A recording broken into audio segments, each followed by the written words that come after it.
আসসালামু আলাইকুম দর্শক, আমন্ত্রণ জানাচ্ছি চ্যানেল আই সংবাদে। পুরো সংবাদ জুড়ে আপনাদের সাথে আছি আমি মৃত্তিকা মুস্তাফা। বিস্তারিত সংবাদের শুরুতেই জানিয়ে দিচ্ছি ফ্রেশ প্রিমিয়ামটি সংবাদ শিরোনামগুলো। ইসরায়েল ও ইউক্রেনকে সামরিক সহায়তা দিতে যুক্তরাষ্ট্রের পার্লামেন্টে বিল পাস, মার্কিন সিনেটে পাশের জন্য সিনেটরদের প্রতি বাইডেনের আহ্বান।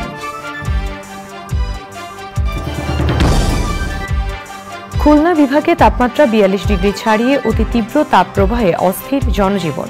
স্কুল, কলেজ ও মাদ্রাসা ২৭ এপ্রিল পর্যন্ত বন্ধ ঘোষণা।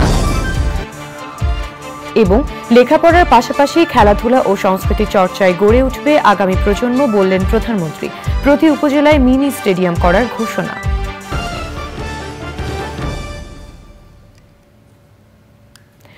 দর্শক, সংবাদ শিরোনামগুলো জানাচ্ছিলাম, আর এখনকার সংবাদ আয়োজন একই সঙ্গে চ্যানেলের ইউটিউব চ্যানেলে এবং চ্যানেলের ওটিটি প্ল্যাটফর্ম আই স্ক্রিনে লাইভ স্ট্রিম হচ্ছে। চলে যাচ্ছি বিস্তারিত সংবাদে। ইসরায়েল ও ইউক্রেনকে সামরিক ও মানবিক সহায়তা দেওয়ার জন্য যুক্তরাষ্ট্রের পার্লামেন্টের প্রতিনিধি পরিষদে বহুল আলোচিত বিল পাশ হয়েছে।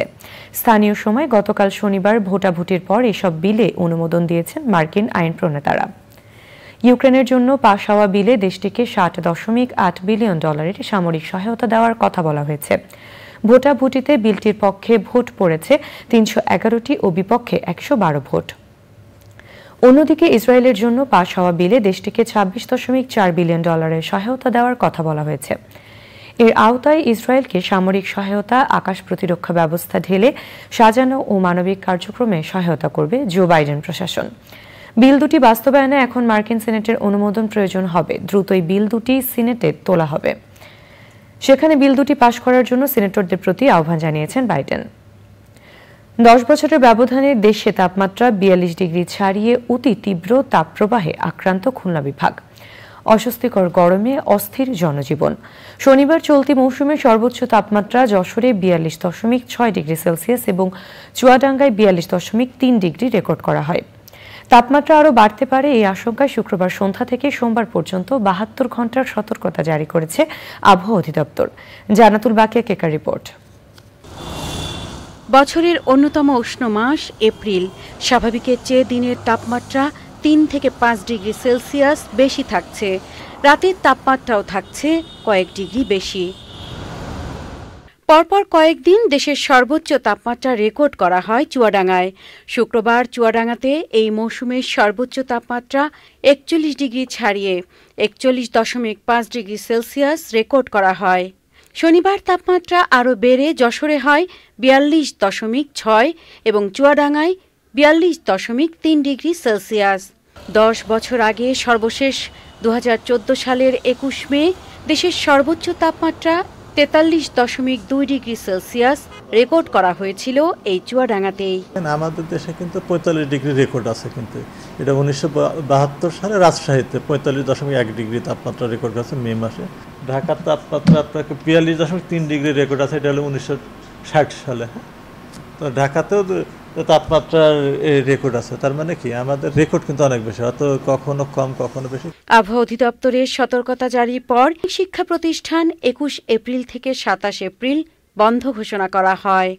সুপ্রিম কোর্টের আপিল বিভাগ ও হাইকোর্টের আইনজীবীদের মামলা পরিচালনাকালে গাউন পরিধান শিথিল করে সার্কুলার জারি হয়েছে। গরমে ঘামের সাথে অতিরিক্ত পানি ও লবণ বেরিয়ে পানি শূন্যতা দেখা দেবে বলে সতর্ক করেছেন চিকিৎসকরা। এতে রক্তচাপ কমে যাওয়া এবং হিটস্ট্রোকের মতো সমস্যায় আক্রান্ত হওয়ার আশঙ্কা রয়েছে। এই অবস্থায় সুস্থ থাকতে বেশ কিছু জরুরি পরামর্শ দিয়েছেন মেডিসিন ও হৃদরোগ বিশেষজ্ঞ। গরমের কারণে হিটস্ট্রোক একটা সম্ভাবনা থাকে, এটা হতে পারে। এটা হলে অনেক কমপ্লিকেশন হয়।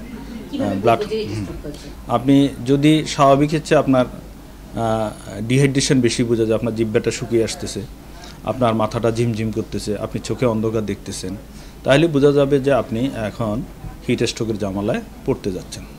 তাহলে সেক্ষেত্রে আপনাকে সেভাবে আপনার প্রতিকারের ব্যবস্থা নিতে হবে। আপনাকে লিকুইড খাবার ঘন ঘন খেতে হবে, ছায়াযুক্ত স্থানে বা এয়ার কন্ডিশন রুমে থাকতে হবে। তীব্র থেকে অতি তীব্র তাপপ্রবাহে আক্রান্ত রাজশাহী, পাবনা এবং খুলনা বিভাগের সবগুলো জেলা। আগামী 2 দিন তাপমাত্রা আরও বৃদ্ধি পাবে বলে আশঙ্কা করছেন আবহাওয়াবিদরা। জান্নাতুল বাকিয়া কেকা, চ্যানেল আই, ঢাকা। সারা দেশে তাপপ্রবাহের কারণে দেশের সকল প্রাথমিক ও মাধ্যমিক বিদ্যালয়, কলেজ এবং মাদ্রাসা 21 এপ্রিল থেকে 27 এপ্রিল পর্যন্ত 7 দিন বন্ধ ঘোষণা করা হয়েছে। বর্তমানে দেশে চলমান তীব্র মাত্রার তাপপ্রবাহ পরিস্থিতিতে উত্তপ্ত অঞ্চল হিসেবে খুলনা বিভাগের সবগুলো জেলা এবং রাজশাহী ও পাবনা অঞ্চলকে চিহ্নিত করেছে আবহাওয়া অধিদপ্তর। প্রতিনিধিদের পাঠানো তথ্য ও ভিডিও চিত্র নিয়ে সাদেয়া ওমরের রিপোর্ট। তীব্র তাপপ্রবাহে পুড়ছে সারা দেশ। কয়েকদিন ধরেই 40 ডিগ্রির আশপাশে রয়েছে দেশের দক্ষিণ পশ্চিমাঞ্চলের সীমান্তবর্তী জেলা চুয়াডাঙ্গার তাপমাত্রা। প্রখর রোদে পথঘাট সবকিছুই উত্তপ্ত। এমন পরিস্থিতিতে সবচাইতে ভোগান্তিতে পড়েছেন খেটে খাওয়া মানুষ। তীব্র তাপদাহে জনসাধারণকে সচেতন করতে শহরে গুরুত্বপূর্ণ এলাকায় মাইকিং করছে চুয়াডাঙ্গা জেলা প্রশাসন। খুব প্রয়োজন ছাড়া বাড়ির বাইরে বের হতে নিষেধ করা হচ্ছে। শিশু ও বয়স্কদের ক্ষেত্রে বাড়তি সতর্কতা অবলম্বন করতে অনুরোধ করা হয়েছে। যশোরে লাগাতার গরমে বাড়ছে ডায়রিয়া রোগীর সংখ্যা। আবহাওয়া অফিস জানিয়েছে, শুক্রবার যশোরে সর্বোচ্চ তাপমাত্রা ছিল 41.2 ডিগ্রি সেলসিয়াস। গত 3 দিন ধরে এই অঞ্চলের তাপমাত্রা 40-এর উপরে ওঠানামা করছে। যশোর জেনারেল হাসপাতালে ডায়রিয়া ওয়ার্ডে 5 শয্যার বিপরীতে ভর্তি রয়েছেন 25 জন রোগী। এর মধ্যে 11 জনই শিশু। গরমে সহ্য করা যাচ্ছে না, এই অফিস জ্বালায় রিক্সা চালাতে পেরেছি, কি করব? গলা শুকিয়ে যাচ্ছে, গা ঘেমে গ্রামে পুড়ে যাচ্ছে। এইসব বাচ্চারা এবং মুরগিরা বেশি কষ্ট পাচ্ছে। যারা দিন মজুরির কাজ করি বা যারা দোকানপাটে কাজ করি, আসলে আমাদের জীবনযাত্রার মান খুব খারাপ অবস্থায়। রোগীর সংখ্যা বাড়ছে, বিশেষ করে সংক্রামক ওয়ার্ডে, মানে ডায়রিয়া জনিত রোগীর সংখ্যা। তবে এই অতিরিক্ত তাপদাহ থেকে পরিত্রাণ পাওয়ার জন্য আমি বলবো যে বিনা প্রয়োজনে যেন বাইরে কেউ ঘোরাঘুরি না করে, বিশেষ করে বাচ্চাদের নিয়ে, এবং পর্যাপ্ত পরিমাণ তরল খাবার, সেটা দুগ্ধ পানকারী যেসব বাচ্চারা আছে তারা যেন মায়ের দুধ পান করে ঘন ঘন, পাশাপাশি তরল খাবার যতগুলো আছে সেগুলো বেশি খেতে পারবে। শুক্রবার থেকে পরবর্তী 72 ঘন্টা তাপমাত্রা আরও বাড়ার আশঙ্কার কথা জানিয়েছে আবহাওয়া অধিদপ্তর। রংপুর, সিলেট এবং ময়মনসিংহ অঞ্চল ছাড়া প্রায় সারা দেশেই মাঝারি থেকে মৃদু মাত্রার তাপপ্রবাহ বয়ে যাচ্ছে। Sadia Omar, channel I. লেখাপড়ার পাশাপাশি খেলাধুলা ও সাংস্কৃতিক চর্চার মাধ্যমে আগামী প্রজন্ম নিজেদের গড়ে তুলবে বলে প্রত্যাশা করেছেন প্রধানমন্ত্রী শেখ হাসিনা। বঙ্গবন্ধু গোল্ড কাপ প্রাথমিক বিদ্যালয় ফুটবল টুর্নামেন্ট 2023 ও বঙ্গমাতা শেখ ফজিলাতুন্নেসা মুজিব গোল্ড কাপ প্রাথমিক বিদ্যালয় ফুটবল টুর্নামেন্ট 2023-এর ফাইনাল খেলা ও পুরস্কার বিতরণী অনুষ্ঠানে প্রধানমন্ত্রী বলেন, খেলাধুলার বিকাশের জন্য প্রত্যেকটি উপজেলা মিনি স্টেডিয়াম গড়ে তোলা হবে। Niladri শেখরের report.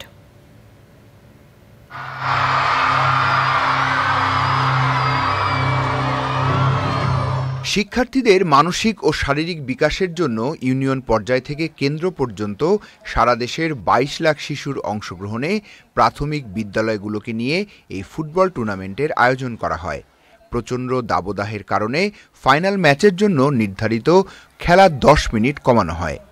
Bangamata Sheikh Fazilatunnesa Mujib gold cup প্রাথমিক বিদ্যালয় ফুটবল টুর্নামেন্টের ফাইনালে প্রতিদ্বন্দ্বিতাপূর্ণ খেলায় চ্যাম্পিয়ন হয়েছে টেপুরগাড়ি বিকে সরকারি প্রাথমিক বিদ্যালয়। একই সঙ্গে বঙ্গবন্ধু গোল্ড কাপ প্রাথমিক বিদ্যালয় ফুটবল টুর্নামেন্টে চ্যাম্পিয়ন হয়েছে চর গোলাপবাড়ি সরকারি প্রাথমিক বিদ্যালয়। বিজয়ী ও রানার আপদের হাতে পুরস্কার তুলে দেন প্রধানমন্ত্রী শেখ হাসিনা। দেশের গণ্ডি পেরিয়ে বিদেশে যে আমাদের ছেলেমেয়েরা চমৎকার পারদর্শিতা দেখাচ্ছে। সবচেয়ে বড় কথা, সাফ উইমেন চ্যাম্পিয়নশিপ 2022-এ চ্যাম্পিয়ন হওয়ার সুযোগ অর্জন করেছে। এটা আমাদের মেয়েরাই এই অর্জনটা আমাদের এনে দিয়েছে। যারা খেলেছে সেখানে কিন্তু এই বঙ্গমাতা ফুটবল টুর্নামেন্টে যারা এই প্রাথমিক বিদ্যালয় থেকে খেলা শুরু করেছিল সেই প্লেয়াররাও কিন্তু সেখানে বিশেষ অবদান রেখেছে এবং 5 জন প্লেয়ার এখান থেকেই উঠে এসেছে। কাজে আমাদের জন্য ভবিষ্যতের জন্য একটা বিরাট সম্ভাবনা রয়ে গেছে। সেই সাথে বলবো, আমরা সমস্ত উপজেলায় একটা করে মিনি স্টেডিয়াম করে দিচ্ছি, যাতে সব সময় সব স্কুল, শুধু স্কুলের মাঠ না, প্রত্যেকটা উপজেলায় খেলাধুলার জন্য একটা সুযোগ সৃষ্টি হয়। শিশুদের সুস্থ জীবন গড়ে তুলতে খেলাধুলার প্রয়োজনীয়তার কথা তুলে ধরেন সরকার প্রধান। আমি চাই আমাদের ছেলেমেয়েরা লেখাপড়ার পাশাপাশি খেলাধুলা, শরীর চর্চা, সাংস্কৃতিক চর্চার মধ্য দিয়ে নিজেদেরকে উপযুক্ত নাগরিক হিসেবে গড়ে তুলবে, সেটাই আমি চাই। আমাদের খেলাধুলায় আমাদের ছেলেমেয়েরা যেন আরও বেশি আগ্রহী হয়ে অংশগ্রহণ করে। আমাদের দেশীয় খেলাগুলিকেও সমানভাবে সুযোগ দিতে হবে, কারণ দেশীয় খেলাগুলির মধ্য দিয়েই আমাদের ছেলে মেয়েদের আরও মেধা বিকাশের সুযোগ হবে। এই গরমে যারা খেলেছে তাদের যেন কোনো ধরনের সমস্যা না হয়, আয়োজকদের সেদিকে খেয়াল রাখার নির্দেশ দেন প্রধানমন্ত্রী শেখ হাসিনা। Niladri Shekhar, channel I, Dhaka. দর্শক, এবারে চলে যাচ্ছে বিরতিতে এবং বিরতির পর থাকছে। দর্শক, ফিরে এলাম বিরতির পর। প্যালেস্টাইনের সশস্ত্র গোষ্ঠী হামাসের প্রধান নেতা ইসমাইল হানিয়ার সঙ্গে বৈঠক করেছেন তুরস্কের প্রেসিডেন্ট রিসেপ তাইয়েপ এরদোয়ান। এ সময় তারা গাজায় যুদ্ধবিরতি এবং ত্রাণ নিয়ে কথা বলেছেন। শনিবার ইস্তাম্বুলে এই দুই নেতা প্রায় 2.5 ঘন্টা বৈঠক করেন বলে জানিয়েছেন তুরস্কের সংবাদ মাধ্যমগুলো। হামাস প্রধান ইসমাইল হানিয়াকে ইস্তাম্বুলের দোলমাবাগ প্রাসাদে স্বাগত জানানো হয়। এ সময় তার সঙ্গে হামাসের অন্যতম গুরুত্বপূর্ণ নেতা খালেদ মাশাল সহ প্রতিনিধি দলের সদস্যরাও ছিলেন। হানিয়ার সঙ্গে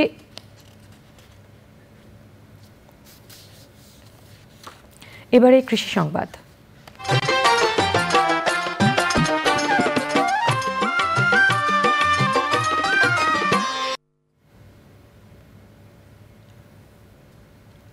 চাঁদপুরের আলুর দাম বেড়েছে। গত সপ্তাহে খুচরা বাজারে 25 থেকে 30 টাকা কেজি দরে বিক্রি হলেও বর্তমানে দাম 50 থেকে 55 টাকা। বিক্রেতারা বলছেন আমদানি কম হওয়ায় দাম বেড়েছে আলুর। চাঁদপুর থেকে মোর্শেদ আলমের পাঠানো তথ্য ভিডিও চিত্র নিয়ে সুদীপ্তা মাহমুদের রিপোর্ট। চাঁদপুরে আলুর সবচেয়ে বড় আড়ত পাল বাজার। প্রতি কেজি আলু খুচরা বিক্রি হচ্ছে 50 থেকে 55 টাকায়। ব্যবসায়ীরা বলছেন বস্তার ওজন, মাটি, ফাটা আলু এসব কারণে 10% আলু নষ্ট হয়।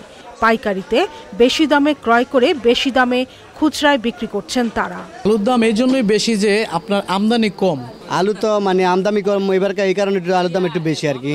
আমরা 5 টাকা কম বেশ কিনি, 5 টাকা কম বেশ বেশি। যেমন বগুড়ার আলু আছে, যশোরের আলু আছে, এটাতে কিনা বেচায় তফাৎ হয়।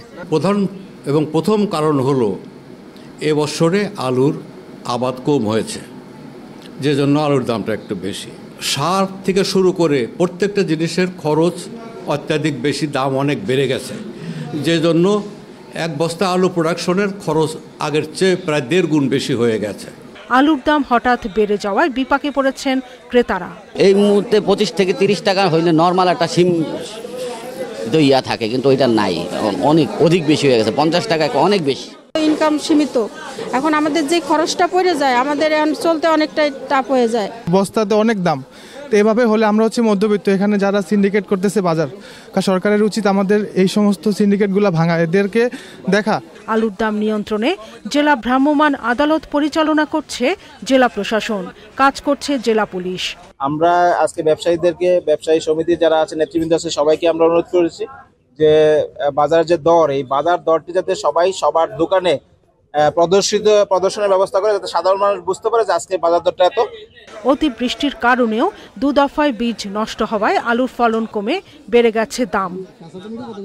Sudipta Mahmud, channel I. এখন দেখবেন প্রকৃতি সংবাদ।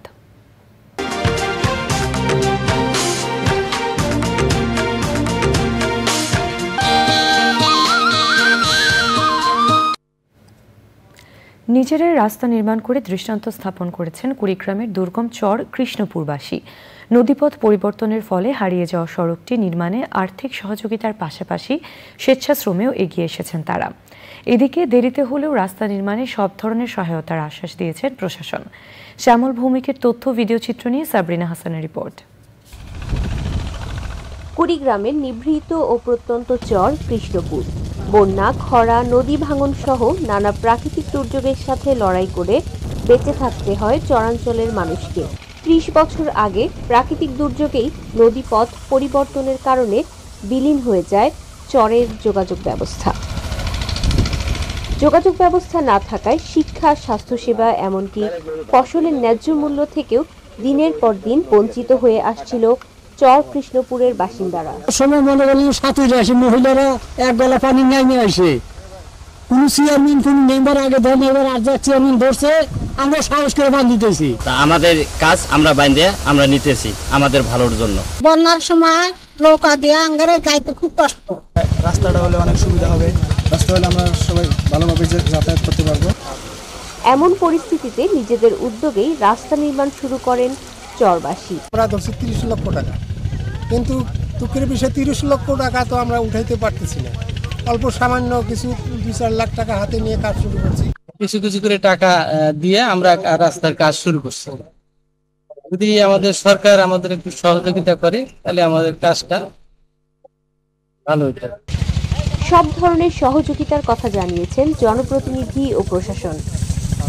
পর্যাপ্ত হচ্ছে না, মানে দেওয়ার সম্ভব হচ্ছে না, যার জন্য আমরাও সার্বিক সহযোগিতা করতেছি। এটা মাননীয় প্রধানমন্ত্রীর কাছে আমাদের আকুল আবেদন, যদি একটু সুনজর দেন তাহলে আমাদের এই কাজটা যদি তারা করতে আমাদের 10-12 হাজার লোকের বিশাল একটা উপকার হবে। এই রাস্তাটির নির্মাণের ফলে এখানকার লোকজন বন্যা থেকেও কিছুটা রক্ষা পাবেন। সবকিছু মিলিয়ে এটা একটা অনন্য উদ্যোগ, এই উদ্যোগটি যেন সব জায়গায় ছড়িয়ে পড়ে সেটাই আমরা আশা রাখি। তাছাড়া এখানে সরকারি সহায়তা দেওয়ার জন্য ইতিমধ্যে তারা একটি আবেদনও করেছেন এবং সেই আবেদনটি বিবেচনা করে সেখানে সরকারি সাহায্য প্রদান করা হবে। কৃষ্ণপুর চর থেকে কুমদপুর বাজার পর্যন্ত 1.5 কিলোমিটার দৈর্ঘ্যের সড়কটি নির্মাণে ব্যয় হবে প্রায় 30 লাখ টাকা।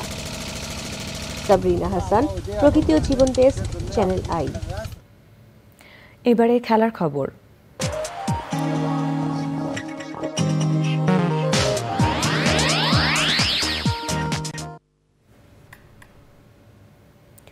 Bangamata Sheikh Fazilatunnesa Mujib gold cup football টুর্নামেন্টের ফাইনালে চট্টগ্রাম বিভাগের ব্রাহ্মণবাড়িয়ার বাঞ্ছারামপুর মডেল সরকারি প্রাথমিক বিদ্যালয়কে 3-1 গোলে হারিয়ে চ্যাম্পিয়ন হয়েছে রংপুর বিভাগের লালমনিরহাট জেলার টেপুরগাড়ি বিকে সরকারি প্রাথমিক বিদ্যালয়।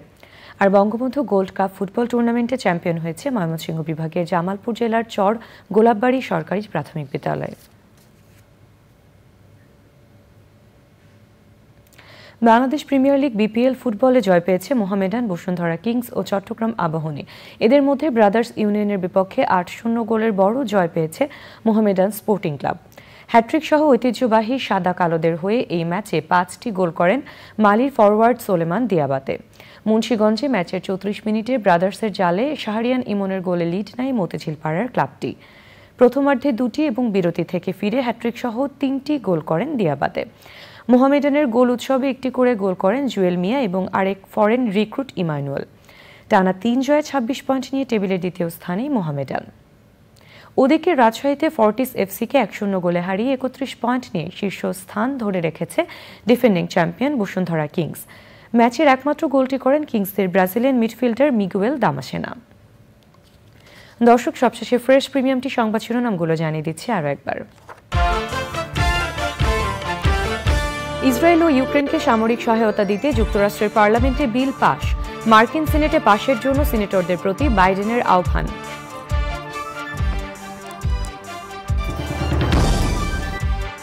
খুলনা বিভাগে তাপমাত্রা 42 ডিগ্রি ছাড়িয়ে অতি তীব্র তাপপ্রবাহে অস্থির জনজীবন। স্কুল, কলেজ ও মাদ্রাসা 27 এপ্রিল পর্যন্ত বন্ধ ঘোষণা। এবং লেখাপড়ার পাশাপাশি খেলাধুলা ও সংস্কৃতি চর্চায় গড়ে উঠবে আগামী প্রজন্ম, বললেন প্রধানমন্ত্রী। প্রতি উপজেলায় মিনি স্টেডিয়াম করার ঘোষণা।